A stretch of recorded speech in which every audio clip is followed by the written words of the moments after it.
कोई ने कह दिया तुम्हारी नौकरी नहीं लगेगी, कोई ने कह दिया तुम्हारी बीमारी ठीक नहीं होगी, कोई ने कह दिया तेरा लीवर कभी बेकार हो गया, ठीक नहीं होगा। इसमें लिखा उस बहन ने 5 साल लीवर बेकार हो, डॉक्टर ने कह दिया 2 से 3 महीने की जिंदगी, बस 3 महीना बहुत हो गया।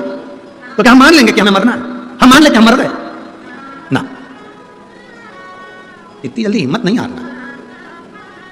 इतनी जल्दी अगर हिम्मत हार गए तो काहे की जिंदगी फिर आपकी। भटिंडा पंजाब की कथा से एक सीख लेकर जाना, भले काम करूं बड़ा काम करूं पर मैं मेहनत करूंगा। दुनिया हंसेगी ना, हंसने दो।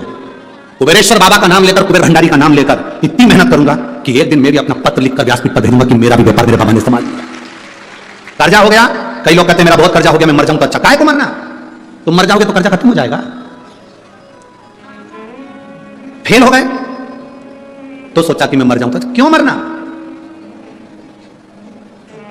आज सीए का रिजल्ट आया है, आज सीए का रिजल्ट आया है। आशीष के पास इतने मैसेज आए हैं कि बाबा ने हमारे बेटे को पास कर दिया, हमारी बेटी को पास कर दिया। कोई प्रसन्न हो रहा है, कोई आनंद में डूब रहा है। जो बेटे जो बेटियां सीए में सिलेक्ट हो गए, पास हो गए, हम उनको बधाई देते हैं। पर जो रह गए, जिनका सब्जेक्ट रह गया, 1 सेम रह गया या 2 सेम रह गया, घबराना नहीं है, बिल्कुल मत घबराओ। फिर मेहनत करो, फिर पढ़ाई करो, इतने दिल से पढ़ाई करो और आखिरी में जब एग्जाम के लिए जाओ तो बाबा को बिल्कुल तो लगा कर जाओ, फिर निकलोगे। इतनी जल्दी हिम्मत मत हारना कि मैं रह गया या मैं कुछ निकलेंगे भी, कुछ रहेंगे भी। पेड़ वृक्ष की जड़ अगर सोच ले कि मेरे ऊपर फूल नहीं है, मेरे ऊपर पत्ती नहीं है, अब तो मैं रेहूं नहीं तो अच्छा सूख जाऊं तो अच्छा नहीं। उसका बल देखिए, वापिस पत्ती लेकर आ जाती है, वापिस फूल लेकर आ जाती है, पानी को रखती है। जड़ डोलती नहीं है, विश्वास मजबूत रखती है। दुख आएगा, ऐसा संसार में कोई नहीं जन्मा जिसको दुख नहीं आएगा। भगवान राम जी की जिंदगी में दुख आया, बोलो आया कि नहीं आया? भगवान राम जी की जिंदगी में दुख आया, भगवान कृष्ण के जीवन में दुख आया। जन्म कहीं हुआ, पढ़े कहीं, राज कहीं का था, भागना पड़ा युद्ध का मैदान छोड़कर। दुख नहीं तो और क्या है? ऐसी कौन है जिसकी जिंदगी में दुख नहीं आया? माता जानकी जी के जीवन में दुख था, माता रुक्मिणी के जीवन में दुख था, राधा जी जिनका आप नाम स्मरण करते हो, क्या उनकी जिंदगी में दुख नहीं था? कितना दुख। मृत्यु लोक में आने के बाद परमात्मा को भी दुख भोगना पड़ता है। तो आप और हम कोई अलग से नहीं आए, हमको भी दुख भोगना पड़ता। बस इतना याद रखना, राम जी की जिंदगी में दुख आया था तो उन्होंने शंकर जी की पूजन करी थी, फिर लंका पर चढ़ाई करी थी। भगवान कृष्ण के जीवन में दुख आया था तो उन्होंने नागेश्वर की स्थापना कर भगवान शंकर की पूजन करी, तब उनके घर में संतान की प्राप्ति हुई। सीता जी के जीवन में दुख आया तो उन्होंने शंकर जी की पूजन करी। राधा जी के जीवन में आया तो उन्होंने शिव जी का पूजन करा। 33 कोटि देवताओं के जीवन में दुख आया तो उन्होंने शंकर की आराधना करी और उस दुख का निवारण हुआ। आपकी जिंदगी में भी दुख आए तो 1 लोटा जल पकड़कर शिव जी के मंदिर जाना, दुख का निवारण करेगा। बोल बम का नारा है सारी समस्या का हल, वो जीवन में दुख का निवारण करेगा। अंधकासुर ने मांगा कि मेरे प्राण ना जाएं, अंधकासुर ने मांगा कि मेरे प्राण ना जाएं। ब्रह्मा जी ने कहा मरना तो पड़ेगा, मृत्यु निश्चित है, मौत आएगी, मरना तो पड़ेगा। बादाम खाओगे तो भी मरोगे, नहीं खाओगे तो भी मरोगे। गुलाब जामुन खाओगे तो भी मरोगे, नहीं खाओगे तो भी मरोगे। पार्लर जाओगे तो भी मरोगे, नहीं जाओगे तो भी मरोगे। कथा सुनोगे तो भी मरोगे, नहीं सुनोगे तो भी मरोगे। तो किसी ने कहा काय को सुने? तुम ही तो कह रहे हो कथा सुनोगे तो भी मरोगे, नहीं सुनोगे तो मरोगे। फिर कथा क्यों सुने? उसका एक कारण, बिल्ली अपने मुंह से चूहे को पकड़ती है तो जिंदा छोड़ देती है, बोलो तो जम के नहीं। बिल्ली अपने मुंह से अपने बच्चे को पकड़कर साथ घर लेकर जाती है तो क्या उसको मार डालती है? नहीं, जिंदा रखती है। उसी तरह मौत तो आएगी, कथा सुनोगे तब भी और नहीं सुनोगे तब भी। बस अंतर इतना है, कथा नहीं सुनोगे तो चूहे जैसे मसले जाओगे और अगर कथा सुन ली तो बिल्ली के बच्चे जैसे बच जाओगे। मौत तो आएगी, मृत्यु निश्चित है। काल आएगा, बिल्ली पकड़ेगी, काल पकड़ेगा, चूहे को भी पकड़ेगा और अपने बच्चे को भी पकड़ेगा, पर कष्ट नहीं आएगा। जीवन में ऐसा चलता रहेगा, ये जीवन है, होगा। हम दूसरे के सुख को देखकर सुखी हों और दूसरे के दुख को देखकर दुखी हों तो समझना कि हमारा मानव जीवन श्रेष्ठ है। एक बुढ़िया दरवाजे पर बैठी थी, सामने से कपास की गाड़ी निकली। रुई, रुई बोलते हो कपास बोलते हो? क्या बोलते हो? रुई, कपास की गाड़ी निकली। बुढ़िया ने सोचा इतना सारा कपास, इतनी सारी रुई, कितनी महंगी बिकेगी, कितना पैसा आएगा? तो पैसा आएगा तो उसका बंगला बन जाएगा, गाड़ी आ जाएगी। बुढ़िया दरवाजे पर बैठी बैठी चक्कर खा के नीचे गिर गई। उसके घर के लोग बाहर आए, माँ क्या हो गया? माँ उठो, माँ को उठाने लगे, डॉक्टर को बुलाने लगे, अंदर ले गए, पानी का छिटा दिया, नहीं उठी, खूब उसको हिलाया डुलाया, नहीं उठी। सामने एक आंटी रहती थी, उन आंटी के पास में खबर पहुंच गई कि माँ बीमार हो गई। आंटी, मेरी मम्मी को ना जाने क्या हो गया। आंटी ने पूछा क्या हुआ? ना जाने क्या हो गया, चक्कर खा के गिर गई। आंटी ने पूछा कहाँ बैठी थी? घर के बाहर। घर के बाहर से कुछ निकला था? हाँ, कपास की गाड़ी निकली थी। अच्छा, तू जा, अभी तेरी माँ उठती है। आंटी दौड़ती दौड़ती आई और आकर जीजी उठ, जिस कपास की गाड़ी को तू देख रही थी उसमें आग लग गई। जीजी उठ के बैठ गई। दूसरे का वैभव देखकर डिप्रेशन में चली गई थी, दूसरे की सत्ता देखकर, दूसरे का वैभव देखकर, दूसरे का बंगला देखकर, गाड़ी देखकर उसको डिप्रेशन आ गया था, चक्कर खा के नीचे गिर गई थी। जैसे ही सुना कि उसकी गाड़ी में आग लग गई, खुश होकर उठ गई, चक्कर खत्म। ऐसे कई लोग हैं दुनिया में जो किसी को सुखी नहीं देख पाते हैं। और ऐसे कई लोग हैं दुनिया में जो सबको सर्वे भवंतु सुखी ना, सबको सुखी देगा। अरे लुटा दिया भंडार काशी वाले ने, कर दिया माला। जो सबके लिए सोचते, शिव महापुराण किसी एक व्यक्ति के लिए नहीं है, शिव महापुराण सबके लिए। कई लोगों के मन का प्रश्न रहता है, गुरुजी बड़े बड़े महाराज भी सबसे मिलते हैं, बड़े बड़े महात्मा भी सबसे मिलते हैं, बड़े बड़े गुरुजी भी सबसे मिलते हैं, तुम अनूठे पैदा हुए किसी से नहीं मिलते। हम उनसे पूछते मिलकर करेंगे क्या? जो कुछ बोलना है व्यासपीठ से बोलेंगे। आपके दुख का निवारण हमारे पास में नहीं है, आपके दुख का निवारण केवल शिव महापुराण के अंदर है। और शिव महापुराण की कथा जब व्यासपीठ से होती है, वो एक का निवारण नहीं करती, जितने सुनते हैं सबका निवारण करती है और सबकी झोली भर के। मिलकर करोगे क्या? क्या मिलना? तुम्हें तो भगवत भजन की तमन्ना होना चाहिए भीतर, एक तमन्ना। शिव कथा कर रही है, अंधकासुर ने वर मांगा, ब्रह्मा जी ने भर दिया। मांगो क्या चाहिए? मेरे प्राण ना छूटे, मैं मरूं ना। ब्रह्मा जी ने कहा हो ही नहीं सकता, मरना तो पड़ेगा। अंधकासुर को मालूम था ना मेरी कोई मां है ना मेरा कोई पिता है। अंधकासुर ने वर मांगा, जिस दिन मैं अपनी मां को गलत दृष्टि, उस दिन मेरे प्राण छूट जाए, उस दिन मेरी मौत आए, जिस दिन मैं अपनी माता को गलत दृष्टि से। क्योंकि इसको मालूम था, हिरण्याक्ष ने इसको कहा था तुम्हारी कोई मां नहीं है, तुम्हारा जन्म माता के गर्भ से नहीं हुआ है, तुम्हारी कोई मां नहीं है। इसने कहा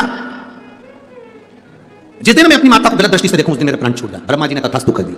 जैसे ही वर देना, राक्षसों में यही तो अकल नहीं है कि उन्होंने तथास्तु कहा, तभी समझ लेना था कि मतलब मेरी मां जरूर है, नहीं तो ये वर ही नहीं मिलता। ये वर क्यों मिलता? मतलब मां है तभी तो वर दिया है, पर बुद्धि कहां से लाओगे? ये गुस्सा जो होता है ना, गुस्सा, क्रोध, इसमें बहुत अकल होती है। जितनी अकल किसी में नहीं होती उतनी अकल क्रोध में होती है। गुस्से में इतनी अकल होती है, क्रोध में इतनी अकल होती है। यह हमेशा उसी व्यक्ति के सामने आता है जो कमजोर होता है। कभी बोल्ड के सामने क्रोध नहीं आता। बता, वाणी ऐसी बोलिए मन का पाखो। पर आज के जमाने में वाणी ऐसी बोलिए जो जम के झगड़ा होए, पर उससे मत बोलिए जो तुमसे तगड़ा।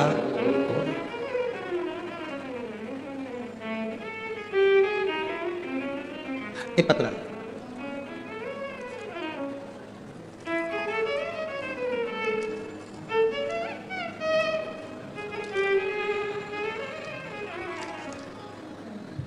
अनुराधा शर्मा, विनीत कुमार, चंडीगढ़ से। इनके बच्चे ने पत्र लिखा, मैं 6 साल की बेटी हूं। गुरुजी अच्छे से सुनो, बोलो। तुम टीवी पे तो 200-250 किलो के दिखते हो। कहाँ बैठी है? पहले तो हाथ हिला दे। अनुराधा शर्मा तुम्हारी बेटी कहाँ है? इधर हाथ तो हिलाए। कहाँ है? दिख गई क्या? अच्छा हाथ हिला दो एक बार, हम भी देख लें तुमको। हाँ दिख गई हो, ठीक है, धन्य है। गुरुजी टीवी पे तो तुम 150-200 किलो के दिखते हो, पर यहां तो तुम ठीक ठाक दिख रहे हो। ये बताओ ठंड में सूख गए हो? एवल, अरे जजमान के घर में तो ठंडी ना लगती है दादा, ना जाने कौन सा सिस्टम करके रखा है कि वो ठंड को मेंटेन करके रखता है। भगवान की कृपा है। यहाँ भटिंडा में आए तो भगवान की कृपा है। और हमने तो सोचा था भटिंडा के लोग खूब गरम गरम जलेबी और मक्का की रोटी और सरसों का साग, तो यहाँ भले अपन 85 के आए, घर जाते जाते तो सो हो ही जाएंगे। तुम यहाँ ठीक ठाक दिख रहे हो, ठंड में सूख गए का? नहीं, बिल्कुल जैसे हैं वैसे ही है। तुमने चश्मे से देखा होगा, थोड़ा दूर का लगाया होगा और पास का लगाया होगा। बैठो बेटा, श्री शिवाय नमस्ते, बैठिए, आनंद हो। शिव शिव है, ओघड़ी ओघड़ी है, शंभु शंभु है, उसकी भक्ति का कोई तोड़ नहीं। ब्रह्मा जी ने अगर वर दिया है कि तुम जिस दिन माता को गलत दृष्टि से देखोगे उस दिन प्राण छोड़ोगे, उस दिन समझ लेना था कि मतलब मेरी मृत्यु निश्चित है, मेरी मौत आई। अपने मूल तत्व को समझो कि अपनी मूलता कितनी है। कैंची को ज्यादा सम्मान मिलता है कि सुई को ज्यादा सम्मान मिलता है?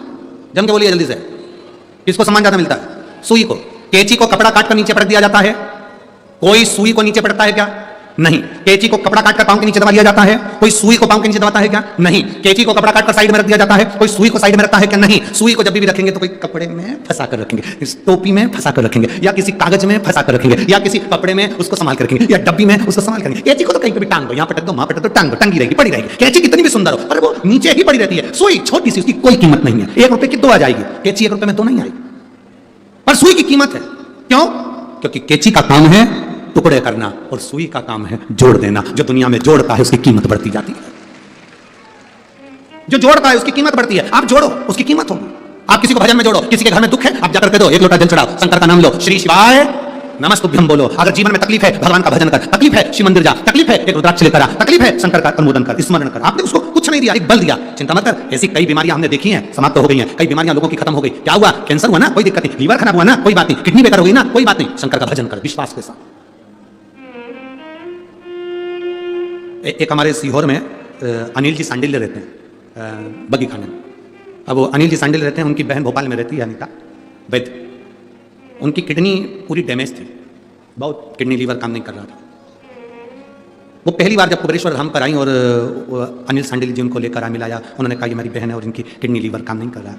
हमने कहा देखिए अनिल भैया, हम तो कुछ नहीं बताते, पर इतना जरूर है कि रुद्राक्ष अगर मांग कर लेकर जा रहे हो, कंकर शंकर की पूजन कर जा रहे हो, तो अगली बार अगर सूचना आएगी तो आपकी किडनी लीवर जरूर काम करेगी। और कल उनका आज मैसेज आया तो उन्होंने कहा गुरुजी आपने लीवर और किडनी के जो बताए थे वो सब करे, और बाबा की कृपा से मेरी लीवर और किडनी काम करना प्रारंभ कर दी, मेरा किडनी ना भी ठीक हो। ये शिव तत्व है, वो घड़ी है। एक भरोसा, एक विश्वास, एक दृढ़ता होना चाहिए। एक विश्वास के साथ दृढ़ता प्रबल होना चाहिए। और शंभु शरणे पड़ी मांगू घड़ी रे, दुख काटो दया करी निदर्शन को। शंभु शरणे पड़ी मांगू घड़ी रे, दुख काटो दया करी निदर्शन। आप उसकी भक्ति करो। ब्रह्मा जी से वर पाया, अंधकासुर घर आया और उसने उपद्रव मचाना प्रारंभ करा। जिसको मालूम पड़ जाता है कि मैं मरूंगा नहीं, या मेरे ऊपर यह आशीर्वाद है, या मेरे पास ये बल है, वो उपद्रव मचाना प्रारंभ कर देता। उपद्रव। हम आपसे कहना चाहेंगे, कोई बड़ी बीमारी से अगर आप बच गए, भोलेनाथ ने आपको बड़ी बीमारी से बचा लिया, तो एक निवेदन है, उस दिन से संकल्प ले लेना कि अब मेरा जो जीवन है वो मेरे भगवान का है। अब मैं थोड़ा समय भोलेनाथ की कथा में लगाऊंगा, परमार्थ के काम में लगाऊंगा। अब मेरा जो जीवन है वो परमात्मा। एक पत्र है, देखिए।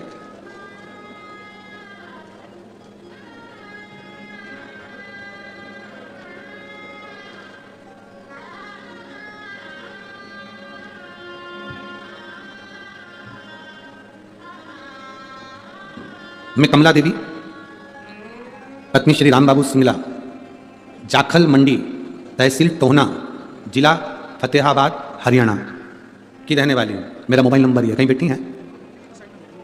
हाथ हिलाओ एक बार। हाथ दिख गए हो, ठीक है। श्री शिवाय नमस्ते। मैं भोले बाबा का क्या वर्णन करूं गुरुदेव। मेरे पति जून 2023 में बहुत बीमार हो गए थे, 3 महीने तक कुछ नहीं खाया। जांच कराने पर पता चला कि उनके फेफड़े बेकार हो गए, उसमें पानी भरा गया है। डॉक्टर ऑपरेशन का कर रहे हैं। पति आए साथ में? पति आए साथ में? नहीं आए।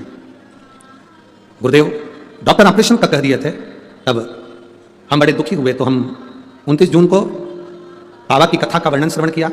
एक बेलपत्र शिव जी को चढ़ाना, लोटा भर के जल चढ़ाना, उसको पाना प्रारंभ करा, पिलाना प्रारंभ करा, बेलपत्र खिलाना प्रारंभ करी। दूसरी बार जब जांच कराने के लिए गए तो बाबा का हम क्या गुणगान करें। डॉक्टरों ने कह दिया इनके फेफड़े का पानी निकलना प्रारंभ हो गया है, अब इनके ऑपरेशन की जरूरत नहीं है। ठीक है बाबू, हाथ हिलाइए एक बार। श्री शिवाय नमस्तुभ्यम। बैठिए। शंभू की कृपा इसी को कहते हैं, इसी को दाता। अरे तेरा ही दिया मैंने खाया दिया, तेरा शुक्रिया, तेरा शुक्रिया, मुझे भोले बाबा ने बहुत दे दिया, तेरा शुक्रिया, तेरा शुक्रिया है। ये शिव तत्व है, वो घड़ी है शिव।